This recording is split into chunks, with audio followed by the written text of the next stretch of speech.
कुठेही कोण वंचित राहणार नाही. कुठलीही वाडी माझ्याकडे नाही म्हणून मी वंचित ठेवणार नाही. जसं राजाप्रभू 10 वर्ष वंचित राहिले तसं आता ह्या मतदारसंघात कुठलीच वाडी कुठलंच गाव वंचित राहणार नाही, एवढं या व्यासपीठावरून सांगतो.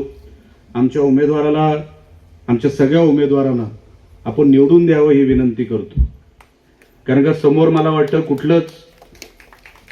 कुठलाच पक्ष नाही,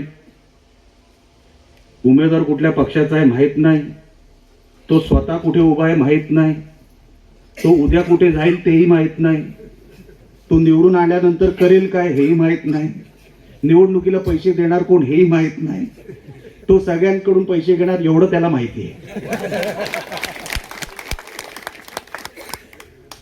कारण का पडते साहेब, कॉन्टॅक्ट होतो ना, मी फॉर्म भरलाय तुझपासून, अरे तू भरला कशाला, मग नाही भरायचा नाही, पण कुठेतरी भरलं पाहिजे, नाहीतर मग कुठेतरी मीटर चालणार नाही. विचार करा, एकीकडे पडते साहेबांसारखा अनुभवी एक उमेदवार आहे, त्यांच्या मागे आम्ही सगळे उभे आहोत.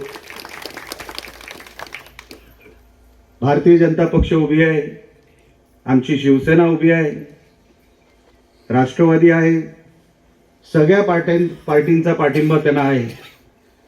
आणि समोर जो उमेदवार आहे त्यांना नेमका पाठिंबा कोणाचा आहे हे ते उघड सांगूच शकत नाही.